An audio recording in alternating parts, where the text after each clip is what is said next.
Christmas morning, 1858. Somewhere in the tobacco field stretching across central North Carolina, a transaction took place that would end in flames before the sun set again. The records are incomplete, deliberately so, some say. What we know is this.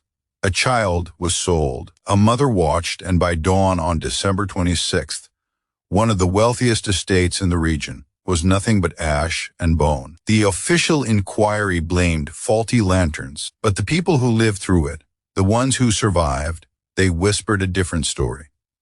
A story about a woman named Ruth, a price paid in silver, and a fire that burned so hot it melted the iron gates at the entrance. What really happened that Christmas night has been buried for over a century and a half, hidden in courthouse basements and family archives that were never meant to see daylight. Before we continue with the story of Ruth and the fire that consumed Harrow Estate, if you're fascinated by dark historical mysteries like this one, make sure to subscribe and hit that notification bell so you never miss a story, and I'd love to know. Drop a comment below telling me what state or city you're listening from. Now, let's go back to North Carolina 1858 and uncover what really happened on that Christmas. The winter of 1858 had been unusually mild across the Piedmont region of North Carolina, where the Harrow Estate sat on nearly 400 acres of prime tobacco land. The estate was one of the oldest in Randolph County,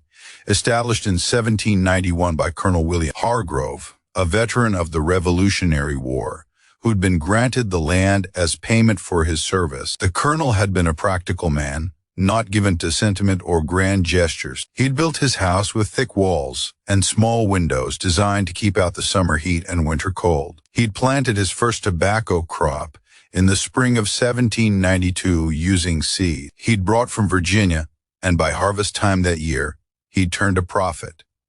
By the time his grandson, Edmund Harrow, inherited the property in 1852, it had grown into a sprawling operation. 3 tobacco barns, a main house with 12 rooms, a separate kitchen building, stables, a smokehouse, a blacksmith's forge, a carpenter's workshop, and quarters for the 43 enslaved people who worked the land. The estate produced nearly 20,000 of tobacco annually, most of it shipped to Richmond and then onto markets in Europe. Edmund Hargrove was 34 years old when he took over the estate. He'd been educated at the University of North Carolina in Chapel Hill, where he'd studied law, but never practiced. Instead, he'd returned home to manage the family business.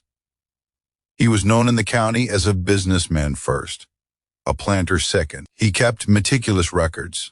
Every bushel of tobacco, every tool, every transaction, it all went into leather-bound ledgers that he stored in a locked cabinet in his study. The ledgers were his pride. He could tell you any moment exactly how much the estate was worth, down to the last dollar. He was married to a woman named Caroline, the daughter of a Charleston merchant family. She was 28 years old, pale and thin, with a nervous disposition that had worsened after the birth of their second son. She spent most of her time in the upstairs rooms of the main house, reading novels and writing letters to her sisters back in South Carolina. She rarely ventured outside, and when she did, she wore a wide-brimmed hat and gloves, even in winter. Their 2 sons, William and James, were 7 and 5 years old, respectively. They were looked after by an enslaved woman named Bess, who'd been with the family since before Edmund was born. Bess was in her 60s,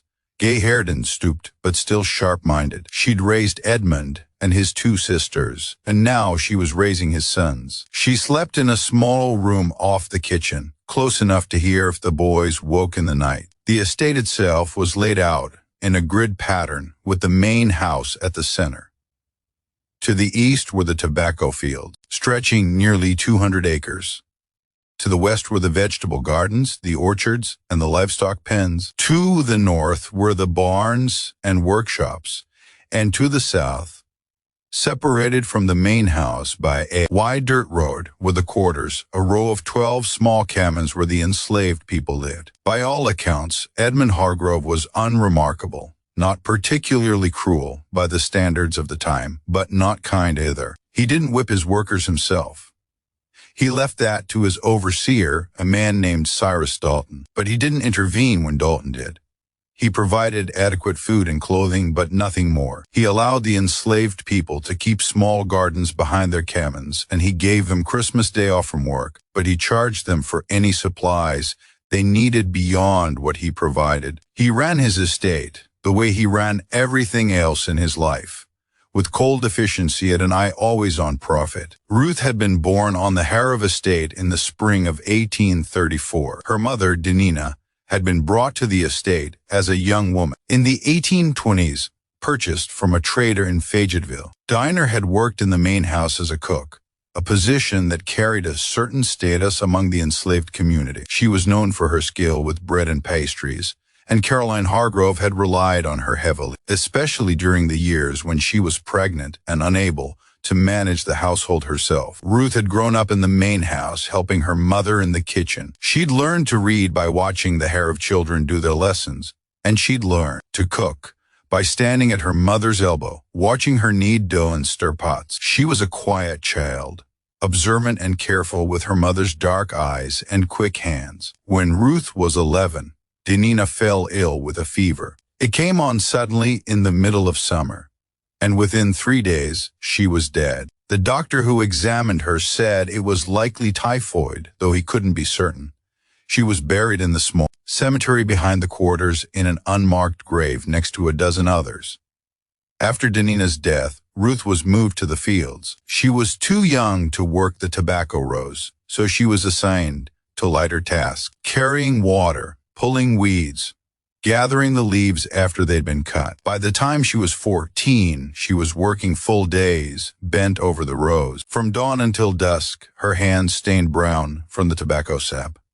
She was 17 when she met Samuel. Samuel had been born on a plantation in Virginia and sold south when he was 15. He'd been purchased by Edmund Harrow in 1850, along with 3 other men to work in the tobacco barns. He was tall and broad-shouldered with a quiet strength that made him well-liked among the other workers. He didn't talk much, but when he did, people listened. He noticed Ruth one Sunday afternoon in the late summer of 1851. She was sitting by the creek that ran along the eastern edge of the property, washing clothes. He'd come down to the water to fill a bucket, and he'd seen her there. Her sleeves rolled up, her hair tied back with a strip of cloth. He'd said something. He couldn't remember what layer, and she'd looked up and smiled. They were married in the spring of 1852 in the way enslaved people married. There was no legal ceremony, no official record, but on a Sunday evening in April, they stood together in front of the other people in the quarters, and an older man named Jacob, who'd been a preacher before he was sold, spoke a few words over them. Afterward, there was a small celebration. Someone had managed to get hold of a chicken, and there was cornbread and greens, and someone played a fiddle. Samuel moved into Ruth's cabin, a small one-room structure with a dirt floor and a single window. They had a bed made from rough planks, and a straw mattress, a table, 2 stools, and a fireplace. It wasn't much, but it was theirs. For a while, life settled into a rhythm. They worked the fields during the day, and in the evenings, they'd sit by the fire and talk.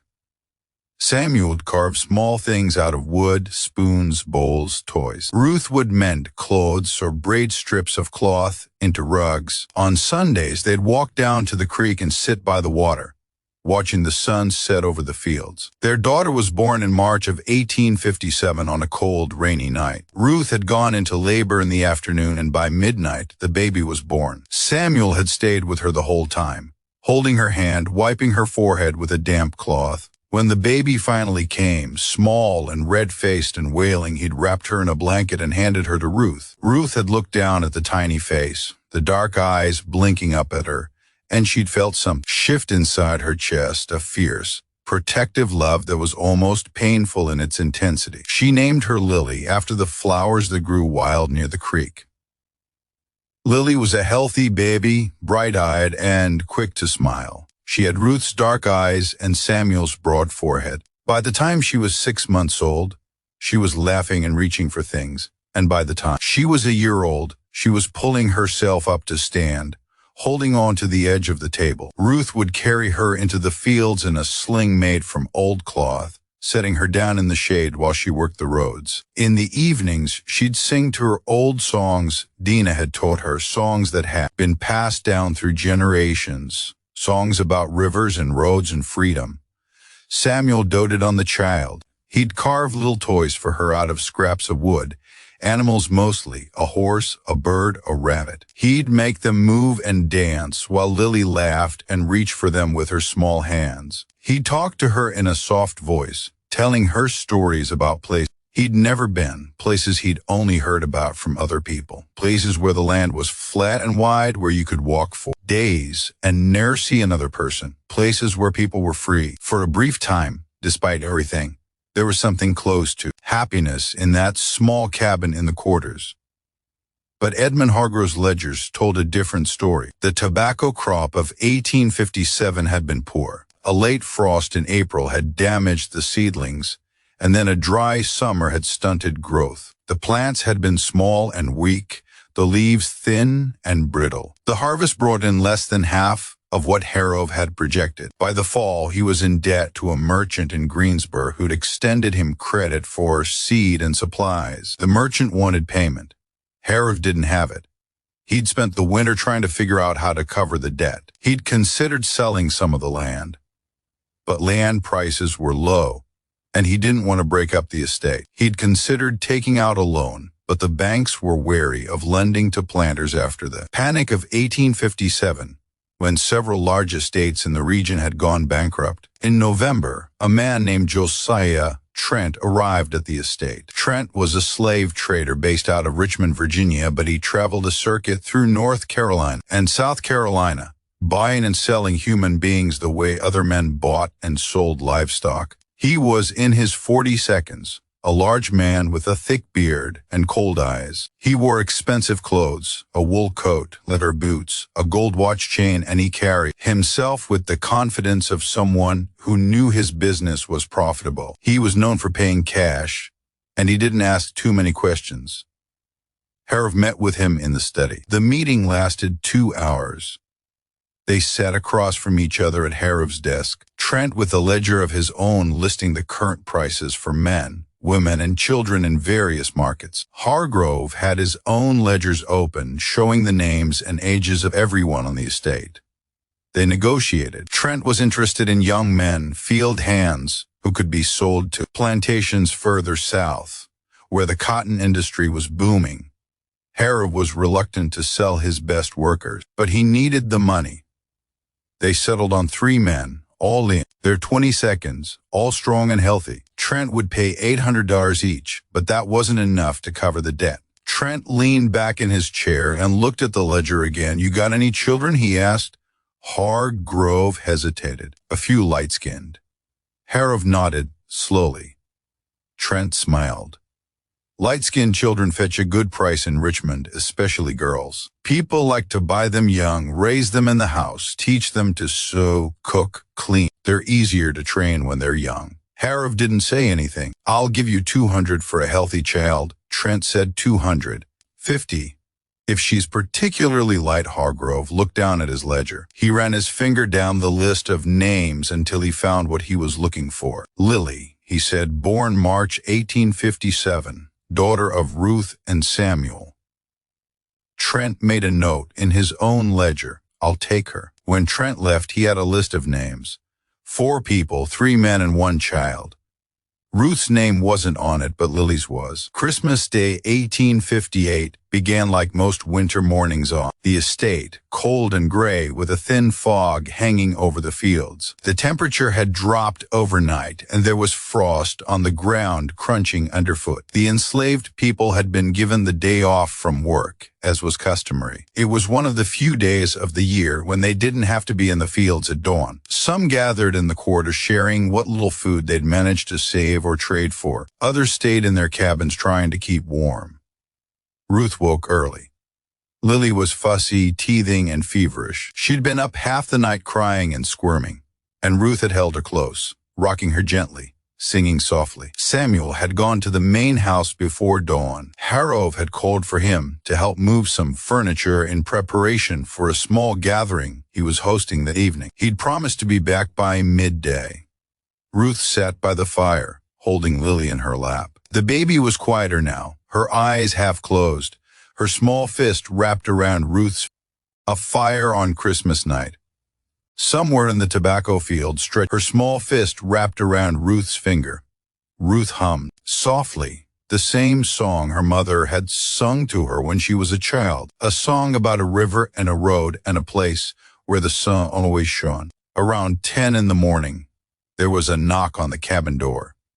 Ruth looked up.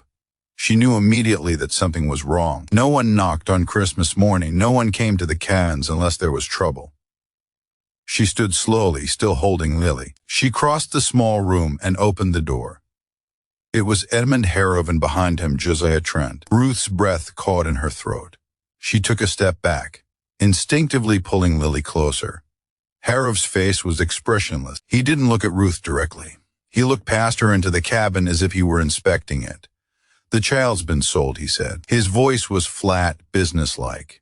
"Trent's taking her to Richmond this afternoon." Ruth's hands tightened around Lily. The baby squirmed, whimpering. "No," Ruth said. Her voice was barely a whisper. Harov finally looked at her. His expression didn't change. "It's done."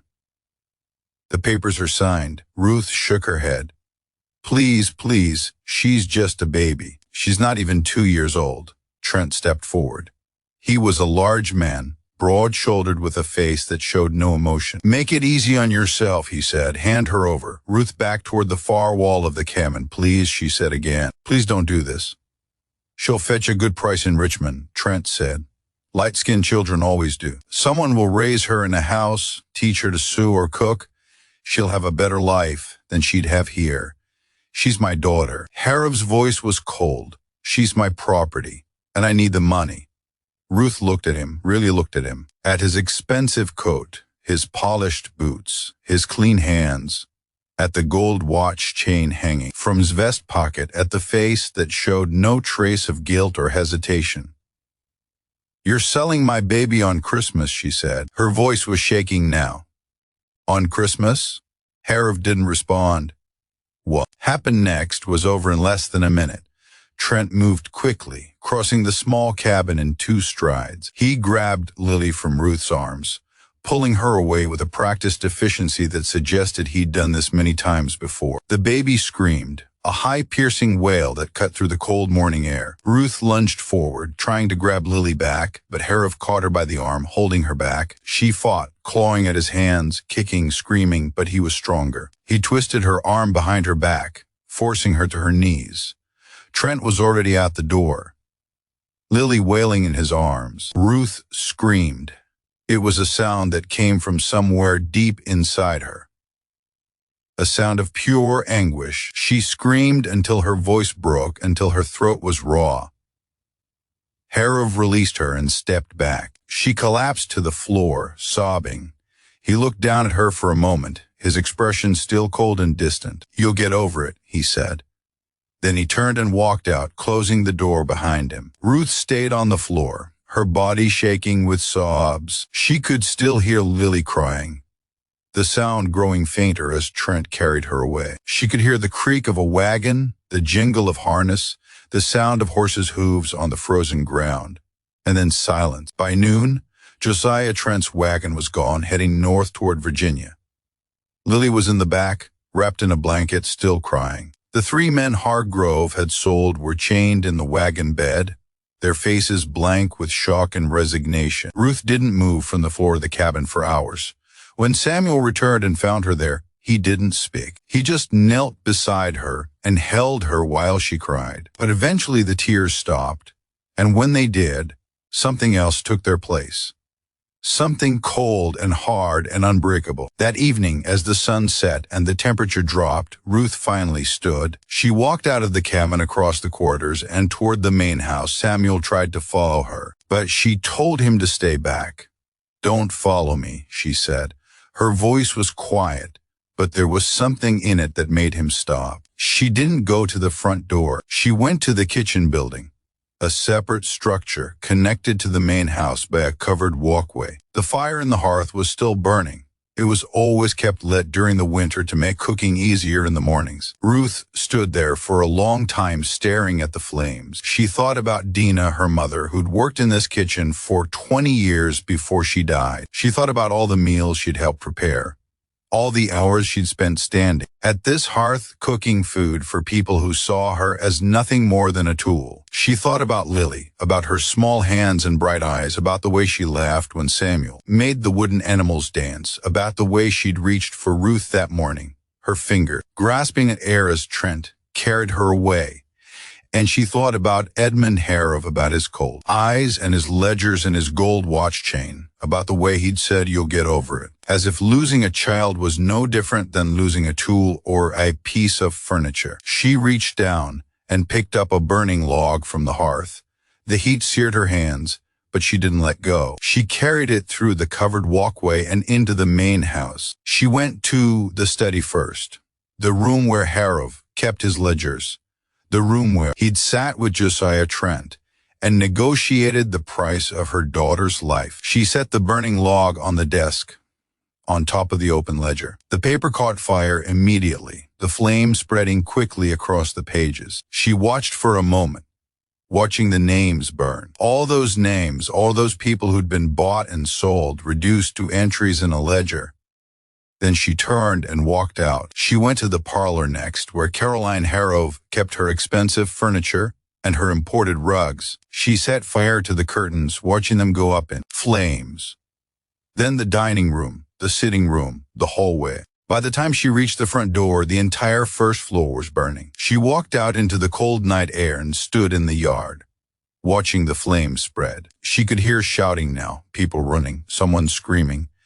But she didn't move. She just stood there, her hands blistered and bleeding, watching the house burn. The fire burned for hours, consuming not just wood and brick, but the illusion of order that men like Edmund Hargrove tried to impose on a system built on human suffering. By the time the first neighbors arrived, drawn by the glow visible for miles across the flat Piedmont landscape, there was nothing to be done. The main house was engulfed, flames shooting 30 feet into the air. The heat was so intense that people couldn't get within 50 yards of the structure. They formed a bucket line from the well anyway, more out of instinct than hope, passing water hand to hand in a futile attempt to contain the blaze. Edmund Hargrove and his family had escaped through a second-floor window on the east side of the house. Caroline had jumped first, landing badly and breaking her ankle. The two boys had been lowered down by their father, then caught by Bess,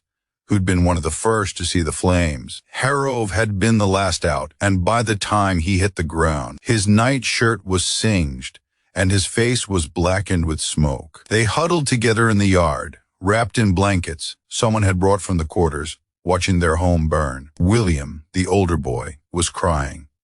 James, the younger one, just stared at the flames, his eyes wide and unblinking. Caroline was in shock, her broken ankle twisted at an unnatural angle, her face pale and sweating despite the cold. The enslaved people from the quarters had come running when they saw the fire.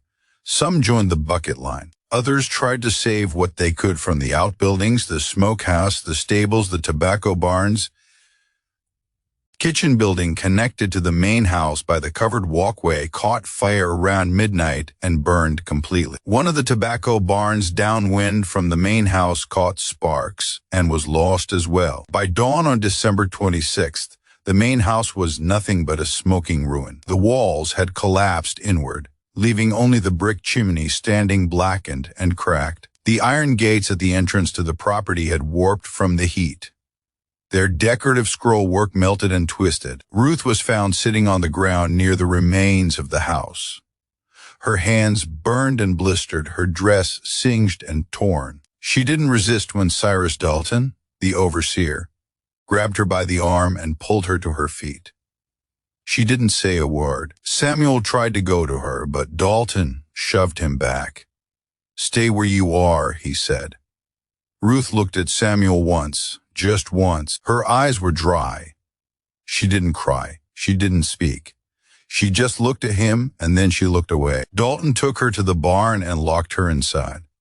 The inquiry began 2 days later. The county sheriff, a man named Thomas Garrett, came to the estate with a deputy and a clerk to take statements. He interviewed Edmund Hargrove first, then Caroline, then several of the enslaved people who'd been present when the fire started. Hargrove's account was straightforward. He'd been asleep when the fire started. He'd woken to the smell of smoke and the sound of his wife screaming. He'd gotten his family out as quickly as he could. He believed the fire had been caused by a lantern left burning in the kitchen, or perhaps a spark from the hearth. But when pressed, he admitted that Ruth had been seen near the kitchen building shortly before the fire started, and when asked why she might have been there, he hesitated. "There was an incident earlier in the day," he said finally. "A child was sold. The child's mother was upset." Sheriff Garrett made a note in his ledger. "Upset enough to set fire to your house." Hargrove didn't answer directly. "I don't know what she was thinking, but she was the last person seen near the kitchen before the fire started." The sheriff interviewed Ruth the next day. She was still in the barn, her hands wrapped in strips of cloth that Bess had brought her. She sat on the dirt floor, her back against the wall, staring at nothing. "Did you set the fire?" Garrett asked. Ruth didn't respond. "If you confess, it'll go easier for you," he said. "The judge might show leniency." Ruth looked at him. Her eyes were empty. "What will you do to me?" she asked. Her voice was from screaming the day before. "That's up to the judge," Garrett said. "Will you hang me?" Garrett shifted uncomfortably. "That's up to the judge," he said again. Ruth looked away. "Then it doesn't matter what I say." The inquiry concluded 3 days later. The official finding was inconclusive. There was no direct evidence that Ruth had set the fire. Only circumstantial evidence and suspicion. But there was also no other explanation that made sense. Edmund Hargrove, despite everything, didn't push for a trial. Some said it was because he didn't want the attention. A trial would mean newspapers question scrutiny. It would mean people asking why he'd sold a baby on Christmas morning. It would mean his business dealings, his debts, his ledgers. All of it would become public. Others said it was because he knew what a trial would reveal, that he'd sold a child for $200 in silver, that he'd torn a family apart to pay off a debt, that he'd done it on Christmas of all days. Whatever his reasons, he made a decision. Ruth would be sold quietly, quickly to someone far enough away that the story wouldn't follow her. 3 weeks later, a broker from Charleston arrived at the estate. His name was Marcus Finch, and he specialized in what he called difficult cases, enslaved people who'd run away or fought back or caused trouble. He paid less than market value, but he paid cash, and he didn't ask questions. He paid Edmund Hargrove $150 for Ruth, $50 less than Hargrove had gotten for Lily. Ruth was taken away on a cold morning in late January. She didn't say goodbye to Samuel. She didn't look back at the quarters or the fields or the ruins of the main house. She just climbed into the back of Finch's wagon and sat down, her hands still bandaged, her face expressionless. Samuel watched her go. He stood in the yard outside their cabin, his hands clenched into fists, his jaw tight. He didn't cry. He didn't speak. He just watched until the wagon disappeared down the road. That night, he went into the cabin and found the small wooden rabbit he'd carved for Lily. He held it in his hands for a long time, running his fingers over the smooth wood, remembering the way Lily had laughed when he made it hop across the table. Then he wrapped it in a piece of cloth and buried it beneath the floorboards in the corner where Lily's cradle had been. The years that followed were hard ones for the Hargrove estate.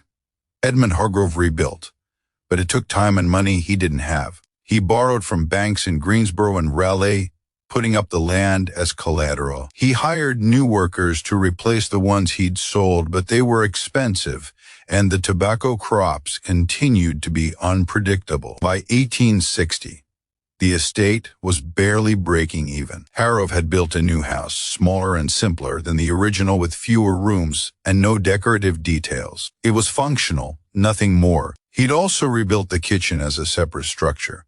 but this time he'd had it built farther from the main house with a stone foundation and a brick chimney that extended well above the roof line. He'd become obsessed with fire safety. Every door in the new house had a lock. Every window had shutters that could be barred from the inside. He kept buckets of water stationed at intervals around the property, and he'd had a bell installed near the main house that could be rung in case of emergency. He also kept a rifle by his bed, and he slept poorly. Caroline never fully recovered from the fire. Caught her attention. A fire on Christmas night. Somewhere in the tobacco field stretched her small fist from the fire.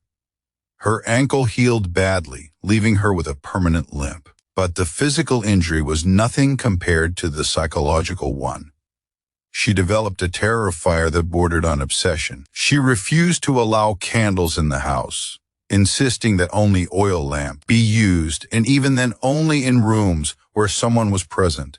She wouldn't let the boys play near the hearth. She had nightmares, waking in the middle of the night, screaming that she smelled smoke. By 1861, she'd stopped leaving the house entirely.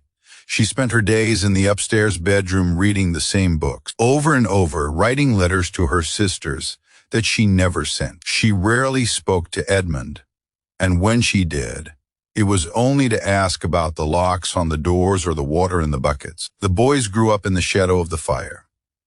William, the older one, became quiet and withdrawn. He'd wake in the night, sometimes crying, saying he dreamed about the flames. James, the younger one, developed a stutter that he never fully outgrew. The enslaved people on the estate spoke about the fire in whispers. They didn't talk about it openly, not where Harrove or Dalton could hear, but among themselves they told the story about Ruth and Lily, about Christmas morning, about the way Ruth had walked into the main house with a burning log in her hands. Some said she'd been right to do it, that Harrove had deserved to lose his house, his wealth, his sense of security, that he'd taken something from her that could never be replaced, and she'd taken something from him in return. Others said it had been a mistake, that Ruth had only made things worse for herself and for everyone else, that the fire had accomplished nothing except to bring more suffering.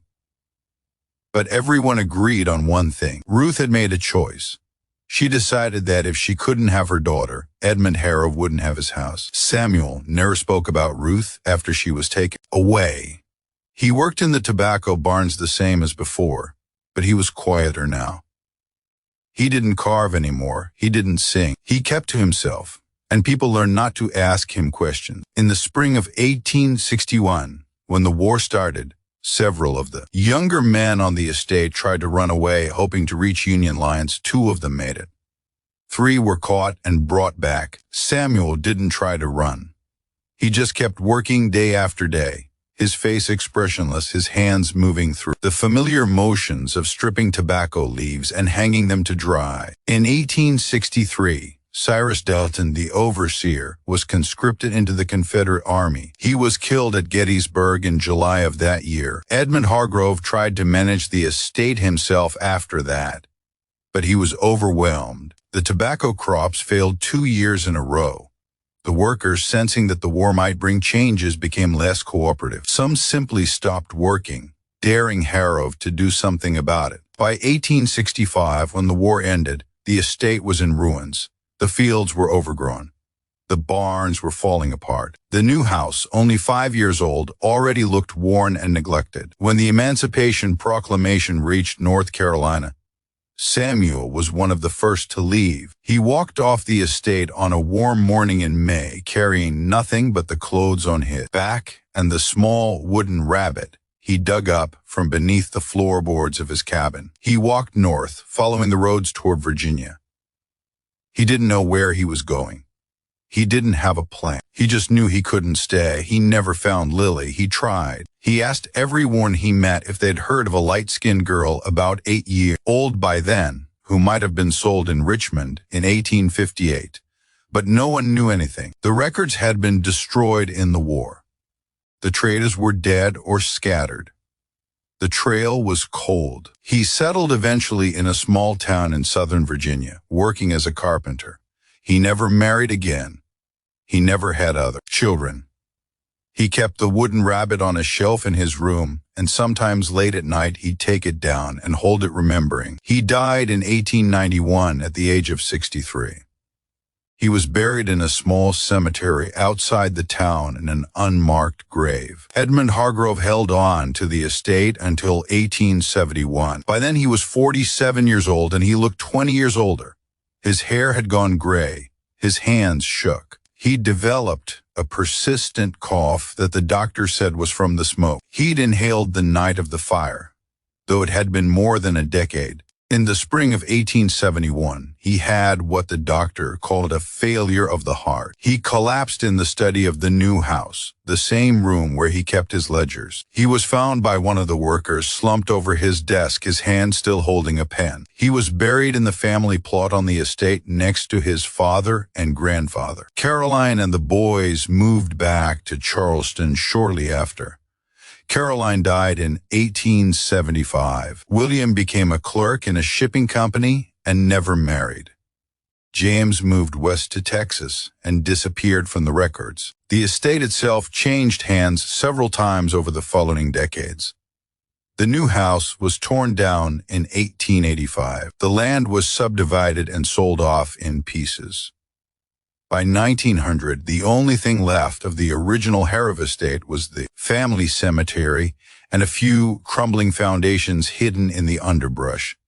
But the story didn't end there. In 1923, a man named Robert Vance bought 50 acres of the old Harrove property, including the grove where the main house had stood. Vance was a veteran of the First World War, originally from Pennsylvania, who'd moved south looking for cheap land to farm. He was in his early 42nd, unmarried with a limp from a piece of shrapnel that had lodged in his left leg during the Battle of the Argonne Forest. He cleared part of the grove and built a small house near the creek. It was a simple structure, 2 rooms, a stone fireplace, a front porch.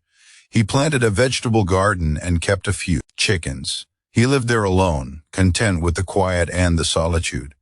For the first year, everything was fine. He worked the land, sold vegetables at the market in town, and kept to himself. The neighbors were friendly enough, though they found him a bit odd. He didn't attend church. He didn't socialize. He just worked his land and stayed in his house. But in the summer of 1924, things started to change. It began with small things. Vance would wake in the middle of the night and smell smoke. Not wood smoke like from a chimney, but something else.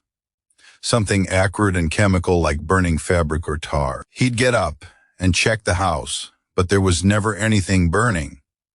The fireplace would be cold. The stove would be off. The smell would linger for a few minutes, and then it would fade. He told himself it was his imagination, a trick of the mind brought on by memories of the war. He'd smelled burning things in France, burning wood, burning flesh, burning earth. Maybe his mind was playing tricks on him. But then he started hearing things. Footsteps on the porch. Slow, deliberate footsteps, like someone pacing back and forth. He'd get up and go to the door, but there'd be no one there. Just the empty porch and the dark yard beyond. And sometimes late at night, he'd hear a woman's voice singing. It was faint, barely audible, but it was there. A low, mournful song in a language he didn't recognize. Or maybe it was English, but the words were too distorted to make out. He tried to ignore it. He told himself it was the wind or an animal or his own mind playing tricks on him again. But the sounds continued night after night. The footsteps, the singing, the smell of smoke. In the fall of 1924, he decided to dig a new well. The old one near the house had started to run dry, and he needed a more reliable water source. He chose a spot about 30 yards from the house, near where he thought the original main house had stood. He started digging on a cool morning in October. The ground was hard, packed clay mixed with rocks. He worked slowly, breaking up the soil with a pickaxe and shoveling it out. By midday, he was about 4 feet down. That's when the shovel hit something hard. He thought it was a rock at first, but when he cleared the dirt away, he saw that it was metal. A box, rectangular, about the size of a small trunk made of iron and badly rusted. It was locked. Vance stared at it for a long time. He didn't know what to do. Part of him wanted to leave it buried. to fill in the hole and forget he'd ever found it. But another part of him, the part that had survived the war, the part that had learned to face things head-on, wanted to know what was inside. He used a hammer to break the lock. It took several tries, but eventually the rusted metal gave way. Inside the box were papers, ledgers, old, yellowed, brittle with age. Some of them were water-damaged, the ink faded and illegible, but others were still readable. Vance lifted them out carefully and spread them on the ground. They were account books, records of transactions, dates, names, amounts. He read through them slowly, his hands shaking slightly. They were records of people, enslaved people, bought and sold like livestock. Each entry had a name, an age, a description, and a price. Jacob, male, age 28, strong back, good worker, $800. Sarah, female, age 19, house trained, $600. Moses, male, age 35, skilled carpenter, $900. Page after page, dozens of names, dozens of lives reduced to entries in a ledger. And then near the bottom of one page, he found an entry that made him stop. Lily, female, born March 12, 1857, light-skinned, sold December 25th, 1858, $200. Beneath it, in different handwriting, smaller, more cramped, written in pencil rather than ink, someone had added a note. He took my child. I took his house. We are even now. Vance sat back on his heels, staring at the words. He didn't know who had written them. He didn't know the full story, but he knew enough. He looked up at the grove, at the trees that had grown over the ruins of the old house. He thought about the smell of smoke, the footsteps, the singing, and he understood. He gathered up the ledgers, carried them back to his house, and burned them in the fireplace. He watched the pages curl and blacken, the names disappearing into ash. He didn't want them. He didn't want to know anymore. But burning the ledgers didn't help. The sounds continued. The smell of smoke, the footsteps, the singing. By the spring of 1925, Vance couldn't take it anymore. He sold the property and moved back north to Pennsylvania. He never spoke about what he'd found, not for nearly 30 years. It wasn't until 1954, when he was 73 years old and living in a veterans' home in Harrisburg, that he finally told the story to a reporter from a local newspaper who was researching the history of Randolph County. "I don't believe in ghosts," Vance said, sitting in a chair by the window of the home looking out at the gray Pennsylvania sky. "I never have. But I'll tell you this, something was wrong with that land. I don't know what it was. Maybe it was just my mind. Maybe it was the war, but I couldn't stay there." The reporter asked if he'd told anyone else about the ledgers. Vance shook his head. "Who would I tell? And what would it change? They're all dead now. Everyone involved, it's just history. But history, as it turns out, doesn't always stay buried." In 1968, a graduate student named Margaret Colby was researching her thesis on enslaved families in the antebellum South. She was 24 years old, studying at Duke University, and she'd been combing through courthouse records in Randolph County when she came across a reference to the Harrow Estate fire. It was a brief mention, just a few lines in an old inquiry report from 1859, but something about it caught her attention. A fire on Christmas night. Woman suspected of arson, a child sold that same morning.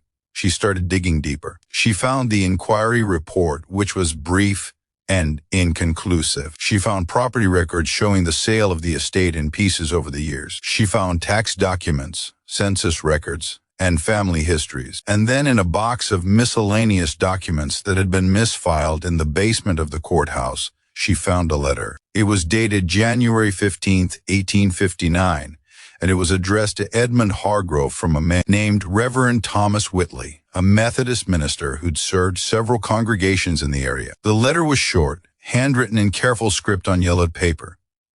"Mr. Hargrove, I write to you with a heavy heart. I have heard what transpired on Christmas Day, and I have heard what followed. I do not presume to judge you, for judgment belongs to God alone. But I must tell you this. The woman Ruth came to me before she was taken away. She did not confess to setting the fire. She did not deny it either. She said only this: "He took my child. I took his house. We are even now. I fear, Mr. Harov, that you are not even. I fear that what you have sown, you will reap in ways you cannot yet imagine. I urge you to seek forgiveness not from me, but from the Lord, and to make amends where you can. Your servant in Christ, Reverend Thomas Whitley." Margaret Colby made a copy of the letter and included it in her thesis. The thesis was titled "Fractured Families: The Impact of Child Sales on Enslaved Communities in North Carolina, 1820-1865. It was well researched and carefully argued, but it was never published. She left graduate school in 1970 to get married and never returned to finish her degree. But a copy of the thesis ended up in the archives of the North Carolina State University Library, where it sat largely unnoticed for decades. In 2003, a historian named Dr. Alan Pritchard came across Cole's thesis while researching a book on resistance among enslaved people in North Carolina. He was in his 52nd, a professor at a small college in Virginia, and he'd spent most of his career studying the ways enslaved people had fought back against the system that oppressed them. He was struck by the letter from Reverend Whitley and decided to investigate further. He spent the next 2 years tracking down every piece of information he could find about the Harov estate, Ruth, and the fire. He combed through property records, tax documents, and family histories. He searched for descendants of people who'd been enslaved on the estate. He traveled to South Carolina trying to find records of Ruth after she was sold, but he came up empty. The records had been destroyed, lost, or never kept in the first place. But he did find descendants, people whose great-great-grandparents had been enslaved on the Harov estate, people who'd heard stories passed down through their families. One of the people he interviewed was a woman named Evelyn Morris. She was 91 years old, living in a nursing home in Greensboro. She was sharp-minded and clear-eyed, and she remembered the stories her grandmother had told her. "My great-great-grandmother's name was Dina," Evelyn said, sitting in a chair by the window of her room, her hands folded in her lap. She was Ruth's mother. She died when Ruth was young, but before she died, she made Ruth promise something. She made her promise that no matter what happened, she'd never let them break her. She'd never let them take everything. Evelyn paused, looking out the window at the parking lot beyond. When they took Lily, Ruth kept that promise. She didn't let them take everything. She took something back. Dr. Pritchard asked if Evelyn knew what had happened to Ruth after she was sold. "She died," Evelyn said quietly, "in South Carolina. I don't know when exactly. Sometime before the war ended, I think, but before she died, she sent a message back. It was passed along through people who traveled between plantations. The message was simple. Tell Samuel I kept my promise." Pritchard asked what the promise was. Evelyn looked at him. The promise she made to her mother, that she'd never let them break her. Dr. Pritchard published his findings in a journal article in 2005. The article was titled "Resistance and Retribution: The Harov Estate Fire of 1858. It was published in the Journal of Southern History, and it received some attention in academic circles. A few other historians cited it in their own work, but it didn't reach a wider audience until 2017. In 2017, a documentary filmmaker named Jessica Hang was working on a project about untold stories of resistance during slavery. She was in her 30s based in New York, and she'd been researching for months, looking for stories that hadn't been told before, stories that would challenge people's assumptions about what resistance looked like. She came across Pritchard's article and reached out to him. They talked on the phone for hours. Pritchard told her everything he'd found. The letter, the interviews, the records. He told her about Evelyn Morris and the message Ruth had sent back. Jessica was fascinated. She decided to make a documentary about the story. She and Pritchard traveled to Randolph County together in the spring of 2017. They located the land where the Harov estate had once stood. It was now part of a larger farm owned by a family who'd had the property for 3 generations. The current owner, a man named Dale Hutchkins, was in his 62nd, a tobacco farmer who'd inherited the land from his father. Jessica, and Pritchard explained what they were doing, and Hutchins gave them permission to explore the property. They brought ground-penetrating radar equipment and a small team of archaeologists from the University of North Carolina. They spent 2 weeks surveying the land, mapping the locations of the old buildings, searching for anything that might have survived. What they found was remarkable. Beneath the grove of pine trees in the area where the main house had stood, they discovered the remains of the foundation. The bricks were blackened and cracked from the fire, but they were still there, buried under decades of soil and leaf litter. And beneath the foundation, they found something else. A small stone-lined pit carefully constructed, hidden beneath what would have been the floor of the study. Inside the pit were the remnants of burned ledgers, pages blackened and brittle, but still partially legible. The archaeologists carefully excavated them using brushes and tweezers to lift the fragments. And among the pages, they found something that shouldn't have been there. A small wooden carving of a rabbit. It was about 3 in long, carved from a single piece of wood. The details were still visible. The long ears, the rounded body, the small tail. It had been carefully made, lovingly crafted. Jessica held it in her hands, turning it over, examining it. She looked at Pritchard. "This is Samuel's carving," she said. "The one he made for Lily." Pritchard nodded slowly. "But how did it get here?" "Samuel left after the war. He took the carving with him." They looked at each other, both thinking the same thing. "Ruth," Jessica said. "Ruth must have had it. Somehow she got it back, and she buried it here beneath the house, beneath the ledgers." The implications were staggering. Ruth hadn't just set the fire in a moment of rage, she'd planned it. She'd gone into the study, found the ledgers, the records of every person Harov had bought and sold, and she'd burned them, not just to destroy the house, but to destroy the documentation, to erase as much as she could the transaction that had torn families apart. And she'd left the carving there, hidden beneath the floor as a marker, a message. Dr. Pritchard, reviewing the findings later, offered his interpretation in an interview for the documentary. Ruth knew she couldn't save Lily. She knew she couldn't undo what had been done, but she could make sure that Harov's records, his meticulous documentation of human suffering, didn't survive. She could take that away from him. And she did. The carving was her way of saying, "This is for Lily. This is for all of us. You can't erase us. We were here. We mattered." Jessica Hang's documentary titled The Fire That Ruth Set premiered at the Tribeca Film Festival in 2018. It won the award for Best Documentary Feature and was eventually picked up by a major streaming service where it reached millions of viewers. The documentary sparked intense debates. Some saw Ruth as a hero, a woman who'd fought back against an impossible system in the only way she could. Others argued that the fire had been an act of desperation, not resistance, and that romanticizing it ignored the complexity of her situation and the danger she'd put others in. Historians debated the evidence. Some questioned whether Ruth had really planned the fire, or whether the carving had ended up in the pit by accident. Others pointed out that the message written in the ledger, "He took my child, I took his house, we're even now," was clear evidence of intent.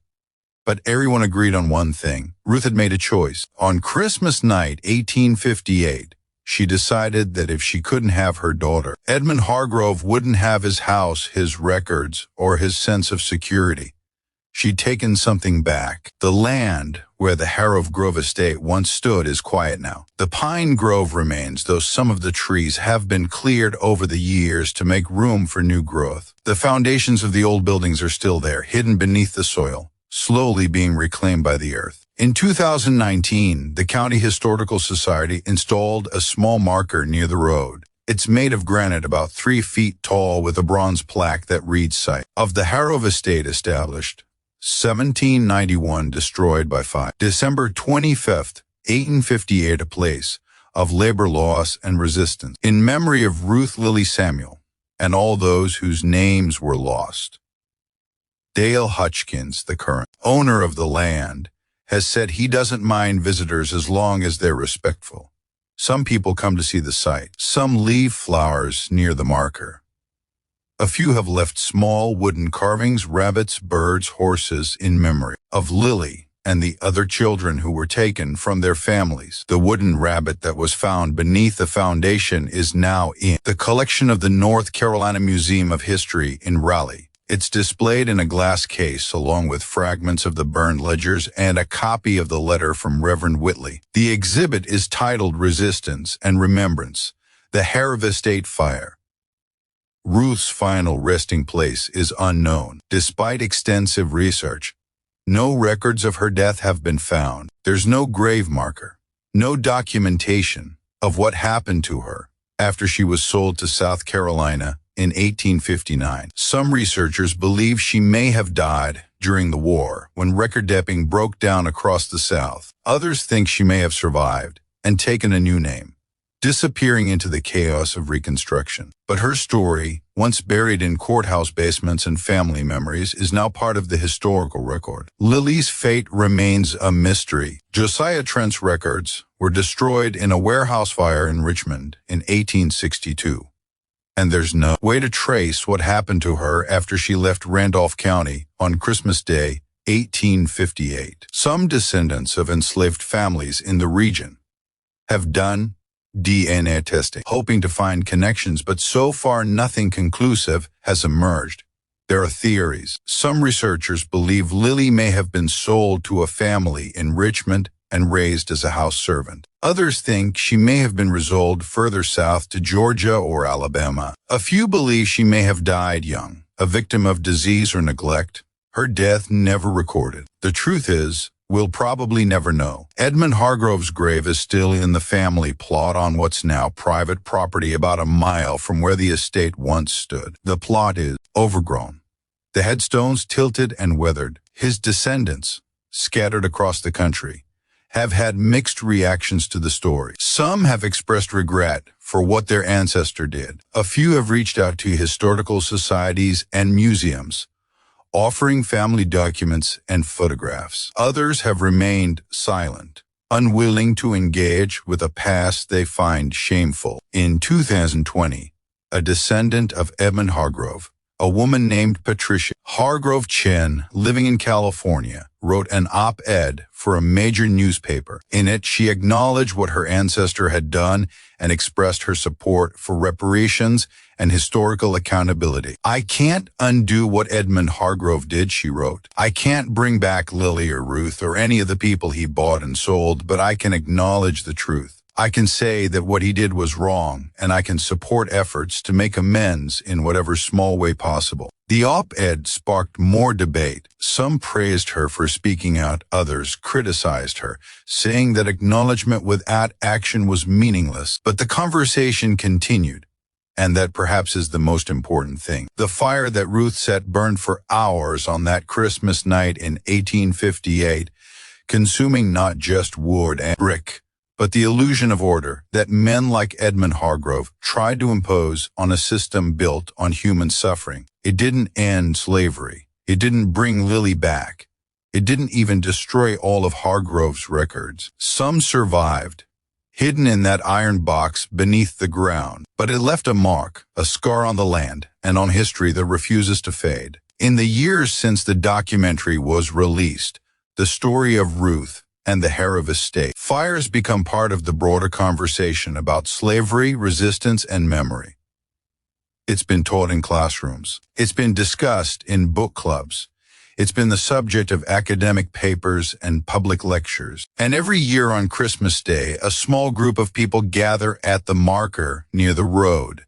They're descendants of enslaved families from the region, historians, activists, and others who've been moved by the story. They hold a brief ceremony, a few words, a song, a moment of silence. They leave flowers and wooden carvings. They remember because that's what Ruth wanted. Not revenge, exactly. Not justice in the legal sense, but remembrance. A refusal to let the story be buried and forgotten. She wanted people to know that she was there, that Lily was there, that they mattered. And now, More than a century and a half later, we do know. We remember the story of Ruth and the fire she set on Christmas night 1858 is a story about loss and rage and the impossible choices people are forced to make in impossible circumstances. It's a story about a mother who lost her child and decided that if she couldn't have justice, she'd have retribution. It's a story about a man who valued profit over humanity and paid a price for it, though perhaps not a high enough one. But most of all, it's a story about resistance, about the ways people fight back, even when the odds are overwhelming, about the ways they refuse to be erased, even when the system is designed to erase them. Ruth couldn't save Lily. She couldn't free herself. She couldn't change the system that had enslaved her, but she could light a fire. And she did. And that fire, in its own way, is still burning. What do you think of this story? Do you believe Ruth's act was justice, or simply tragedy compounding tragedy? Was she a hero who fought back against an evil system, or a desperate woman who made a terrible choice? Leave your comment below. I'd love to hear your thoughts. If you enjoyed this tale and want more dark historical mysteries like this, make sure to subscribe. Hit that notification bell and share this video with someone who loves untold stories. There are so many more buried in the past, waiting to be uncovered. See you in the next.